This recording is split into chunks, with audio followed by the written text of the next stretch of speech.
So welcome. Welcome to this morning's Bible class. My name is Chris Wright, one of your members here. If we haven't met, I'd like to meet you afterwards. What do we have? Can you all see the slide? Yes, we do. We are studying the book of the 12, aka the Minor Prophets. And first in the order that they're published is Hosea. So we're going to be taking a look at Hosea today. And let's see. Hey, it worked. Okay. Just to give you a little historical background. How do I get rid of this? I have a slight... There it is. Okay. Hosea is writing during the last middle part of the 8th century, and he's writing during the last days, the tragic last days of the northern kingdom. The purple, the dark purple there on top is the northern kingdom, otherwise called Israel, as you remember, and the lighter blue below it, it almost looks like the heel of the sole of the shoe, doesn't it? That's the southern kingdom, or Judah, at that particular time, just to give you a graphical view of that. And that was about 775 BC, so that's right in the thick of when Hosea is writing, and we'll look a little more detail on that. But in that last 25 or 30 years, they had 6 kings, which is a lot of turnover. Okay, Solomon, I think, reigned 40 years, just as a comparison. And then you get down to this, so, do the math, that's not very long. And the interesting thing about it, the reason they changed kings in almost every case is because the current reigning king was murdered. Pretty common, tragic last days. Okay, this is a 30,000-foot view of the map. And if you look, I don't know if I can get this pointer to point. Hey, look at that, we pointed once. Oh, hold. Hey, don't look ahead. Okay, just hold it down. Okay. Center, left of center, the little brown tip that comes down into the green, that's where Judah and Israel are, if you can't see it. But what you've got is you've got the Assyrian Empire up there outlined in the dotted, kind of burnt orange line, and they're expanding westward, which is bad news for anybody in the West. Okay? That would include Israel, and Assyria moved westward in 733. They dismember Israel. By 722, Samaria, that was the capital of the northern kingdom, Israel, was captured, and the people were exiled, taken away from their land, and deported to Assyria. And the northern kingdom was at an end. This is a picture of a graphic that was taken from a historical dig, I suppose, from that time period. And it kind of gives you a flavor for what's going on there. Yeah, God's judgment. Amos, had written a little bit earlier, which I'll show you in a minute on a timeline, because it's a little confusing, because Hosea is the first one as we look in our Bible, but actually Amos wrote before he did, and some of the others did. So it's like wacky out of order. But that's just part of what you have to get a hold of. So Amos writes about God's judgment coming at the hands of an unnamed enemy. Hosea writes a little bit later, and he identifies the enemy as Syria. And he's, like I said, he's the first in the division of the 12 books. The last days of Israel. If we look over the last 200 days of Israel, we find out they had 19 kings, which a little less turnover when you do the average over 200 years. You got 19, so you can do the math, and you're closer to, I guess you're a little bit over 10 years per king instead of 5, so it's better. But the truth is that none of those 19 kings were good kings. when you read through the historical account of them, it'll always say, and they did evil in the sight of the Lord. Okay? All 19 of them. Ahab, you remember Ahab? He's probably the most notorious. And who was his wife? Jezebel. Who could forget that, right? He's in that mix, okay, of those 19. And what's going on here during this period, particularly the last 25 or 30 years, is the economy is booming in Israel, okay? Everybody's relatively prosperous. They're at peace with people around them. They've got their treaties in place. They've got a strong military. Everything's going great, except on the spiritual side of things, and they're in rapid decline. Could that sound a little familiar? I'm going to borrow Michael's question. Does that look a little familiar to you? Okay, here we have a timeline, and if we start on, let's see, you're right, 970 BC. Yeah, the first people to write were Elisha, Obadiah, Joel, Jonah, Amos, Hosea, up at the top. See there? That's not the way they're printed in my Bible. So it was a little bit of a conundrum to sort it out. And that's why I like the timeline. It helps to do that. Interestingly enough, this sort of looks like a horseshoe, this green thing. The reason is, when you go way over on this side, the green's together because it's one united kingdom in Israel. Okay? Then they have a split, northern, southern kingdom. Israel, the northern kingdom, goes on to 722, and it's got those three green arrows. What does that mean? They got dispersed. Okay, they're no longer a kingdom. That's just what we read about. The northern kingdom came to an end in 722 BC when the Assyrians came in and took them into exile. The bottom green line, Judah, still continues on for a while. Then you can see that after a while, they go into exile in the burnt orange color exile, and then there's a post-exile where there's a rebuilding of the temple and the wall and so forth in Jerusalem. And we've got, interesting enough, there's 3 of the book of the 12 that write post-exile. Can you see them in the green? Zechariah, Malachi, Haggai. Okay? All the others are writing either during or before the exile. All right. Someone asked last week a very pertinent question, and I thought I would give it a full answer. The Old Testament quotes, how often do they occur in the New Testament? And from what I could ascertain, there's approximately 250 expressed Old Testament quotations in the New Testament. And if you look at indirect or partial, the number jumps to 1,000, over 1,000. So you can see that what's written in the Old Testament is quite relevant and turns up a lot in the New Testament, doesn't it?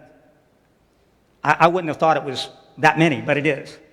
All the Old Testament books are quoted except for Ezra, Nehemiah, Ecclesiastes, and Song of Solomon.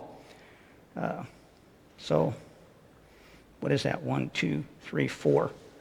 39 less 4. That leaves so 35 of them in the Old Testament are quoted in the New Testament.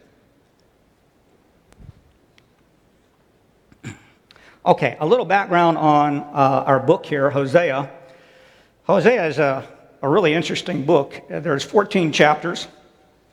And like I said, it's the first in the division of the book of the 12. I'm going to call it the book of the 12. You know, that's instead of, what's the other word for it? Minor prophets, which didn't, the minor prophet terms didn't get established until 426 AD. Okay? And sometimes you ever throw a name on something and it just kind of sticks. Maybe it's a nickname. I got stuck with a nickname when I was growing up. Somebody called me the nickname once, and somehow it stuck. Well, the minor prophets stuck. That's not really what it was called. And the reason was because the book of the 12 was contained on a single scroll, okay? And I did a page count on the number of pages that are in the book of the 12 in my Bible, and it turned out to be approximately the same number as Ezekiel or Isaiah or Jeremiah, okay, in length. So it would take up a scroll. That's, just as a practical matter. All right. The first half of Hosea is about family life. And it's very symbolic of the message. The Lord loves his covenant people and would take them back. He wants them back time and time again, even though they wander and they do things that are pretty awful. Pretty awful. And the Lord still wants them back. Okay? The second half details Israel's involvement with the Canaan religion, a call to repentance. The alternative to destruction is to forsake the idols and return to the Lord. That's what the Lord wants. Okay. Now we have this slide, which some of you had asked for a copy of, and Karen Ardito did a fantastic job of... I sent her this, and she did this, but she did way better than this. She went to the website, and I don't even know how she found it. I don't know how I found it. And she got the word preview off of it, which I couldn't do. I didn't know how to do that. And printed it up, and she does a great job anyways. But what I want you to look at is, if you look on the left here, at the top, you've got a guy in a pink cap, Elisha. And then if you step down one to the right, you got Amos, and one more to the right, you got another pink cap, and it's Hosea. You see his bar line? It starts about 800 BC, and then it comes this way to the right to about 725 BC, roughly. Can you see it? Just to put it in perspective, you can see there's a couple of them, a couple of the writers that wrote before he did. Joel, Amos, Jonah, and we're not really looking at the others because they didn't have their own little book. But does that help you? Get it kind of straight in your mind, the time sequence. Okay. I would title Hosea, subtitle, God's Troubled Marriage. I'm looking around out here, and I see from what I perceive that some of you all have been married quite a while. And I tip my hat to you, and that tells me that you know what's important in a marriage because you managed to make it work, okay?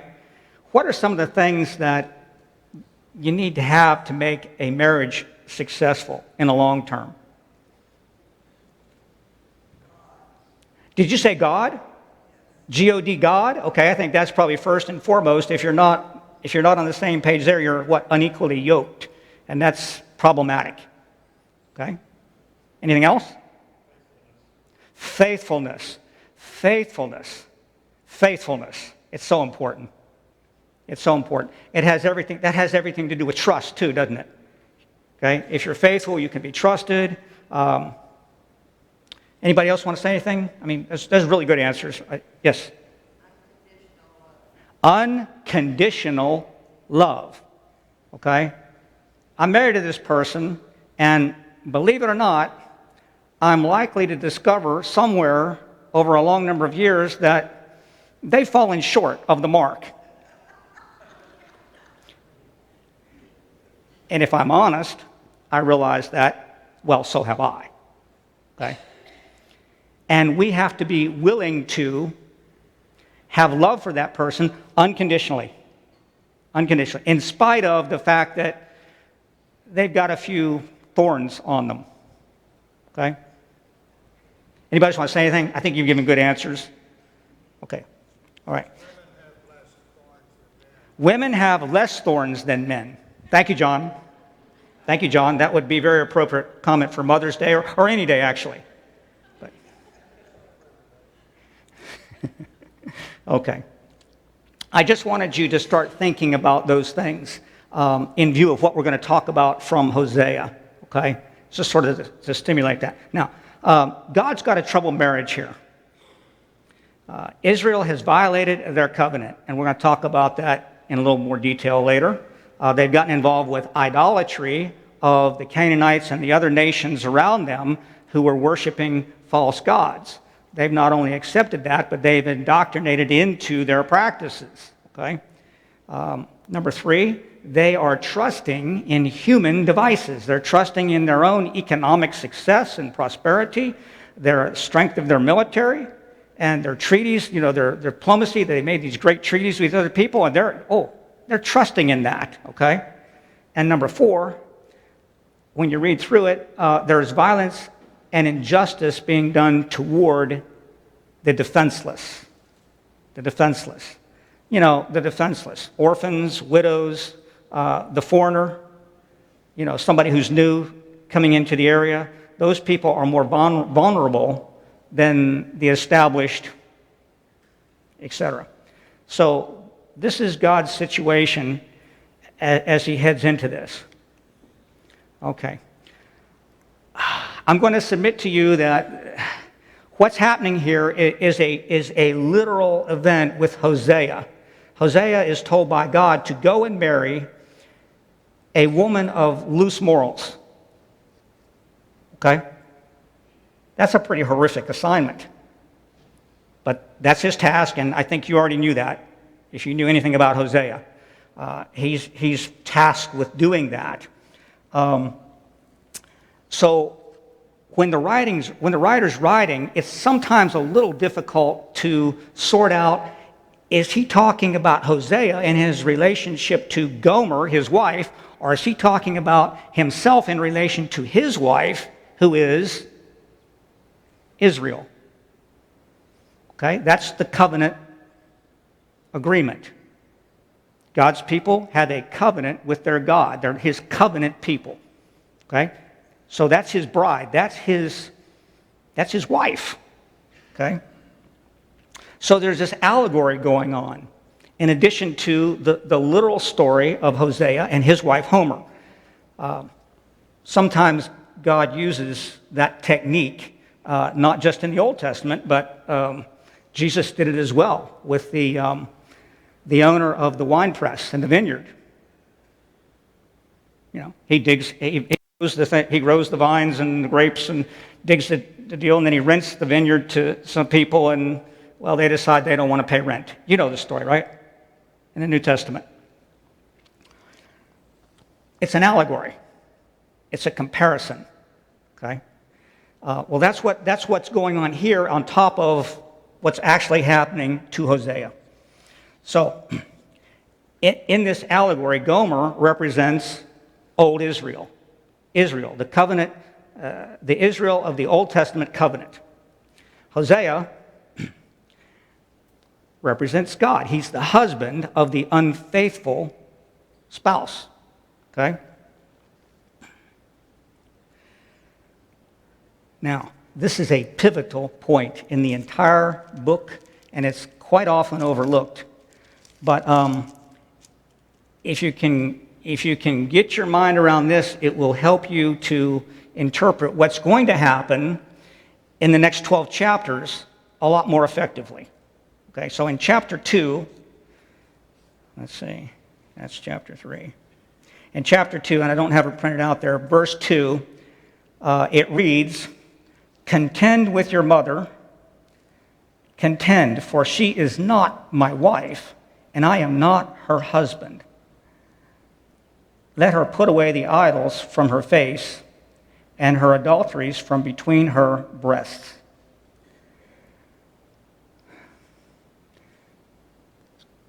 What this word contend means is to file charges. What's happening here?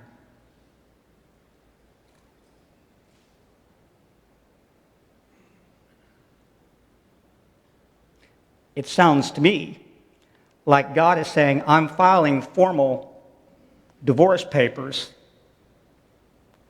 on my wife, Israel, who was in covenant, the old covenant relationship with him. And he'll explain why. in the following chapters. But we flip over to chapter 3. I think I've got chapter 3 printed where you can see it here.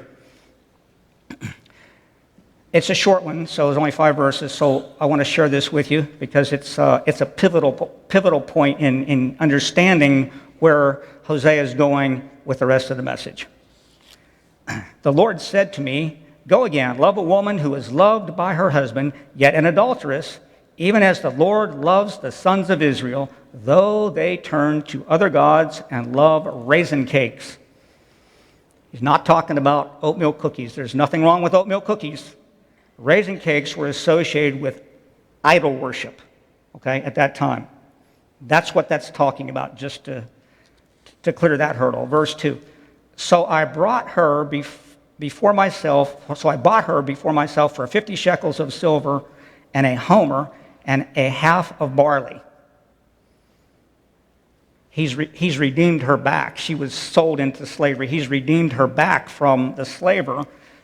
Verse 3, then I said to her, "You shall stay with me for many days, and you shall not play the harlot, nor shall you have a man," translated husband, "so I will be toward you. So also will I be toward you.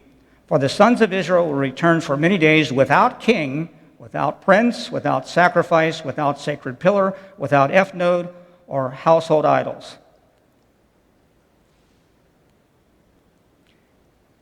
Afterward, the sons of Israel will return and seek the Lord their God and David their king, and they shall come trembling to the Lord and to his goodness in the last days. Okay?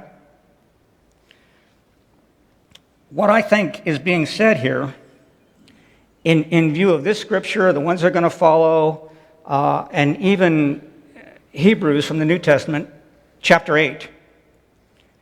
Chapter 8 talks about the insufficiency of the old covenant that God had established. And in fact, he says, if I had found no fault with it, there would be no need for another. But there is, and he's going to install the new covenant, New Testament, okay? And so there's a shift here. There's a shift here. I think God is basically putting away his first wife, Israel, because of their unfaithfulness. Okay? Wait a minute. That sounds too harsh, doesn't it?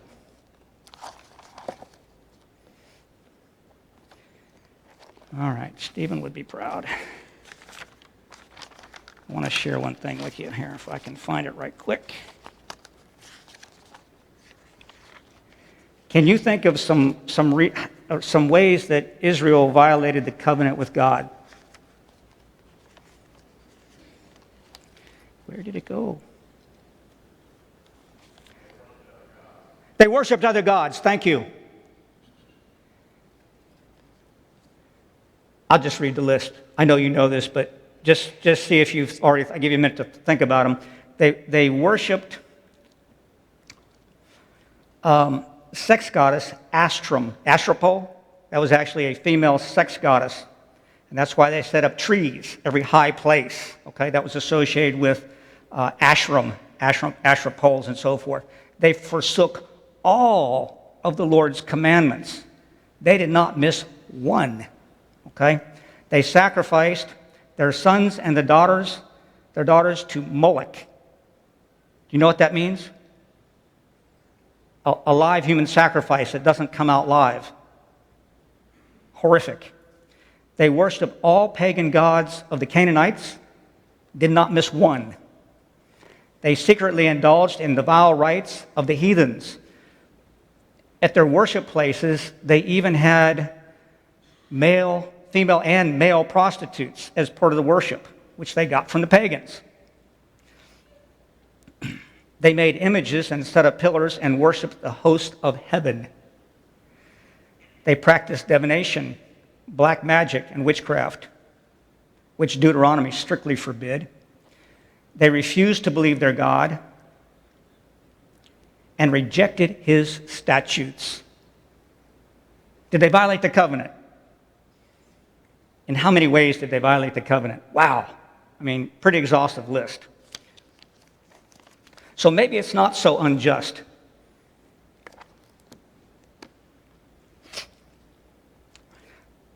But you read through this, the reason I say that, let's see, verse 3.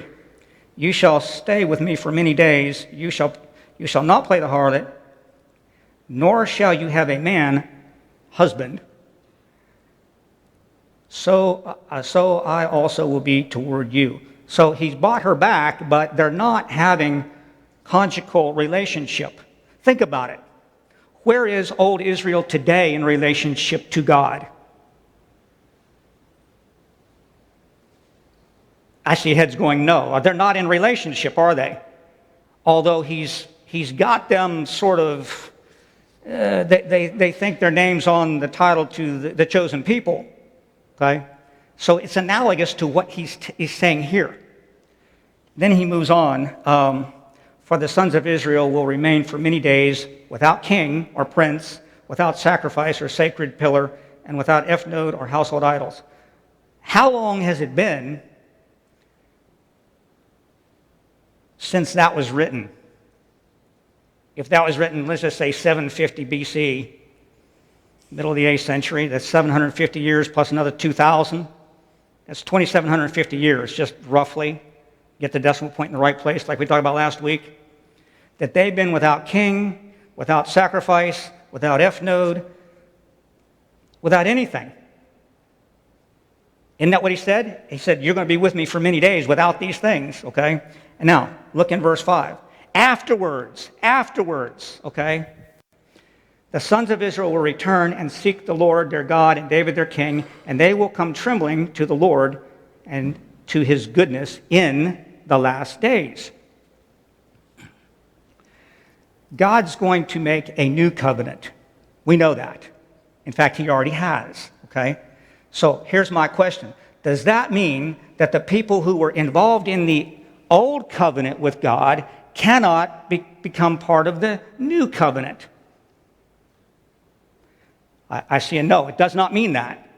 It's still open to them,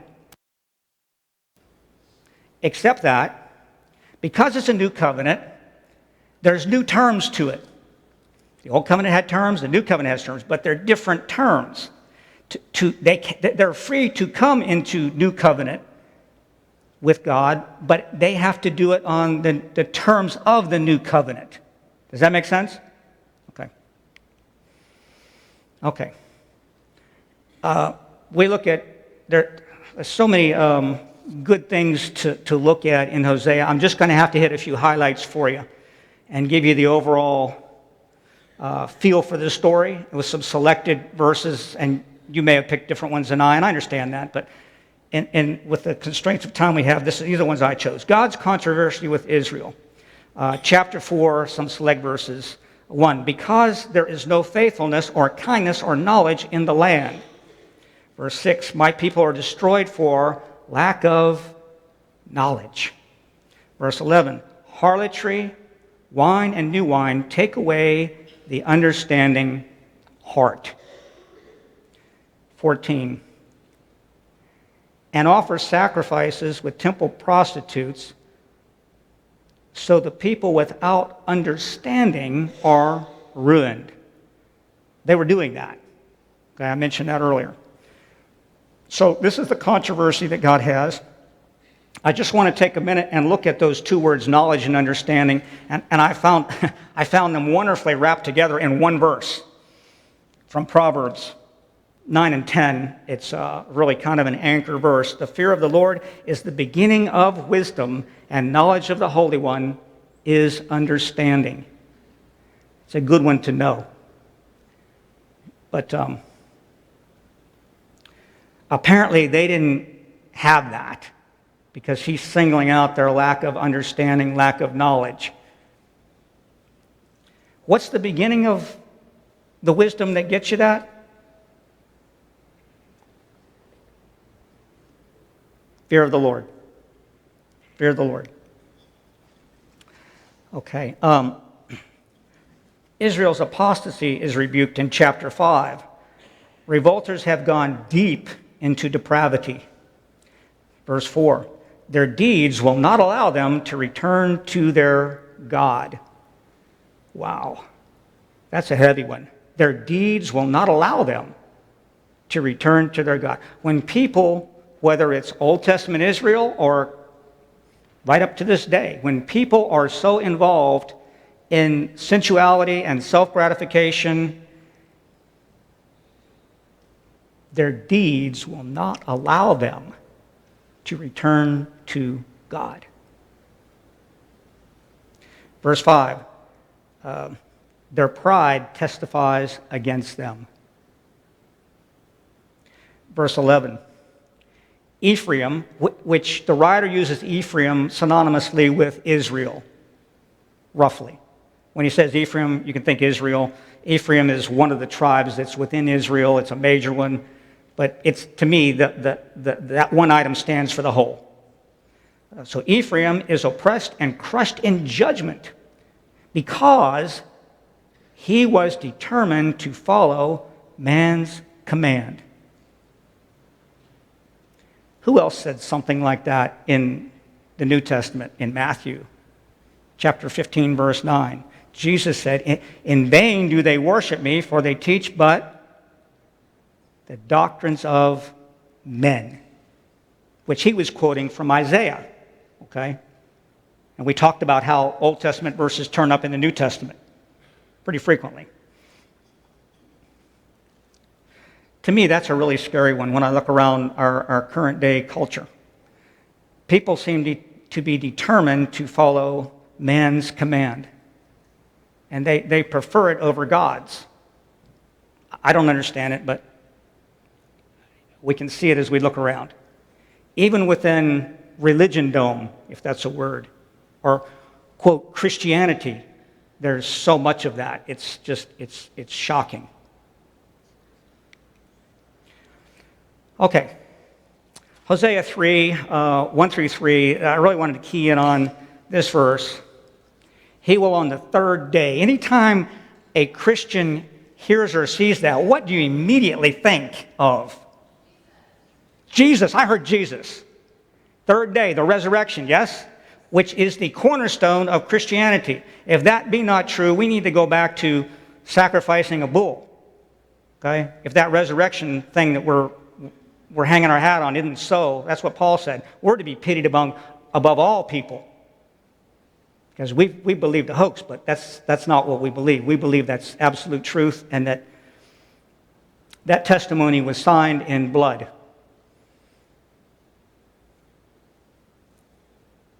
Okay, so in this verse right here, we see a glimpse, a foreshadowing of a future event. Hosea 6:6, "For I delight in loyalty rather than sacrifice, and in knowledge of God rather than burnt offering." Let's get them steered the right way, he says. Let's see how we're doing here. Third day. That's chapter 6. Starting in about chapter 7 here, and continuing on for the next 4 or 5 chapters, the text, the writer, is going to discuss the disingenuousness of the people of Israel, the northern kingdom. And he's got a lot of examples. In chapter 7, for instance, he points out they're doing these things, worshiping God, for the sake of the grain and new wine. In other words, their economy is prospering. So they're interested in giving lip service to God, but their heart's not really in it. Okay? In chapter 9, just an example, they came to Baal Peor and devoted themselves to shame. They're still claiming to be God's people, and they haven't renounced worshiping God. They're still showing up, okay? They're still showing up to worship. They just thought they would include other things. Okay. Ephraim, which again, you could think of that as Israel, the whole. Ephraim exalted himself, but through Baal he did wrong and died. Hosea 11. They kept sacrificing to the Baals. You know, there's three pillars of Baal worship. The worship of nature, if that might sound familiar today. Number two, unrestrained sexual immorality. Unrestrained. Anything goes. Anything. Anything's acceptable in Baal worship. And number three, well, now that we've had number two, we got to have a solution for that unwanted issue, problem, quote problem, and it's number three, child sacrifice. Those are the pillars of Baal worship. But that was back then.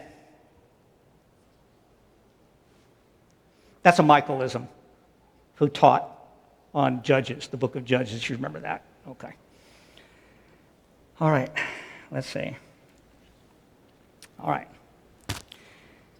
Now you finally get to the last chapter of Hosea.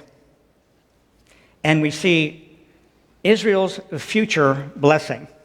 Okay? Here's an excerpt from chapter 14. Take words with you and return to the Lord. Say to him, take away all iniquity and receive us graciously, that we may present the fruit of our lips. From verse 2. Yeah. Israel's future blessing will come through the new marriage, the new covenant, okay, which has new terms with it, new terms of entry, new terms of standards and so forth, than what the old did. And you go back to Hebrews again, and it tells you why why change was needed. The terms of entrance into the new covenant are described pretty well in Galatians chapter 3, 27 and 29. For all those who were baptized into Christ have clothed themselves with Christ. And if you belong to Christ, then you are Abraham's descendants, heirs according to promise. So there's the big shift. Let's see what we have here. Okay. Yeah, we have a couple minutes. Okay. So through these chapters, 7, 8, 9, 10, 11, so forth, we see God is angry. He's angry with Israel. Why is he angry? Well, they've done all these things, broken the covenant, but the real reason he's angry, that's all true, okay? But what makes it wounded so deeply is that he cares for them. Not only did he care, he still cares. And yet they're continuing to do these grievous things. And go back to Hosea and Homer, if you can imagine being in that situation, go and marry a woman who's going to turn out to be a woman of ill repute. Wow. Glad I didn't draw that straw. That's a tough assignment. Can you imagine the heartache? The wound that would create? Wow. Well, that's what God's experiencing. And that's why he's so angry. Because he's really, really, really hurt. Because he really, really cares for his people. And he wants them back in spite of all their shenanigans and rebellion. He wants them back.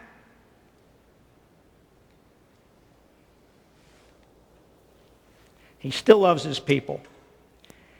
And he says to himself in those chapters, he says, how can I go through with this plan to stomp them out? I still love them. How can I go through with this? And then he ends up saying, okay, I'm God. I'm bigger than that.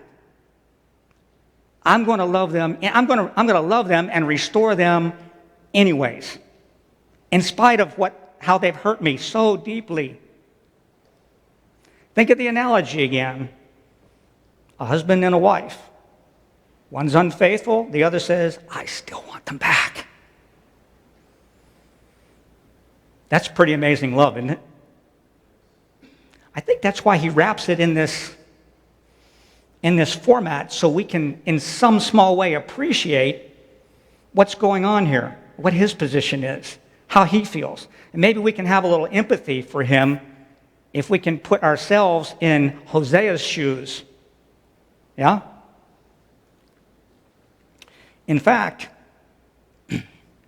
you go all the way into the book, the end of the big book, the Bible. The last book is called Revelation. Thank you, Barbara. And there's a verse in there. I've got it in right here. There's two I want to share. First one is from 1 Corinthians 11:25. This cup is the new covenant in my blood. I want you back. And I'll die to get you back. Even though you've wandered and tore my heart to pieces, not only will I die for you, he did. And then over in the last book, Revelation 22, he issues an invitation. He says, come and drink of the waters of life freely. My word, not his, but come whosoever will. Whosoever will. You can enter into this new covenant if you choose to accept its terms. Okay? What an incredible love story this book, this whole Bible, but Hosea is. What does that mean? Do I hear a bell? I think I've got 3 minutes. Is that about right? Okay. Application. We'll wrap this up here. A couple of takeaways from this. Hosea 13:4. There is no Savior besides me. If we're going to accept God at His Word and Jesus as our atoning death for our sin, we are to have no other. It's exclusive. Just like marriage, it's an exclusive commitment. Okay? We need to keep that in our mind. Hosea 13:9. It is your destruction, O Israel, that you are against me, against your help. They rebelled by breaching every terms of the covenant they could find. Yet he still loved them. And remember, Christ said, you're either for me or you are against me. There is no neutral. But you knew that already. Okay, application. This is a great verse to take away, and it's the last verse from Hosea that I'm going to talk about. It's from chapter 10, verse 12. Sow with a view to righteousness. Reap in accordance with kindness or loyalty.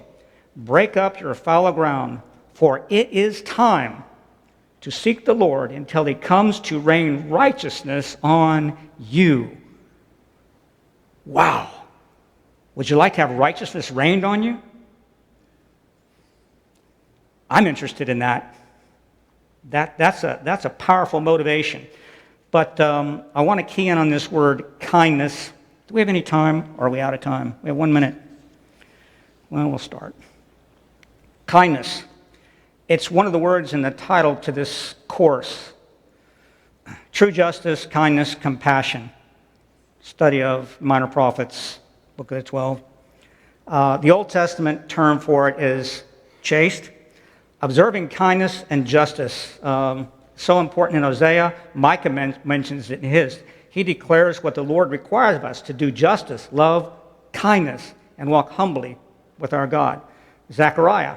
We're told to dispense true justice, practice kindness, and compassion. And from Psalms and Proverbs, we've got the praiseworthy women and men both showed kindness.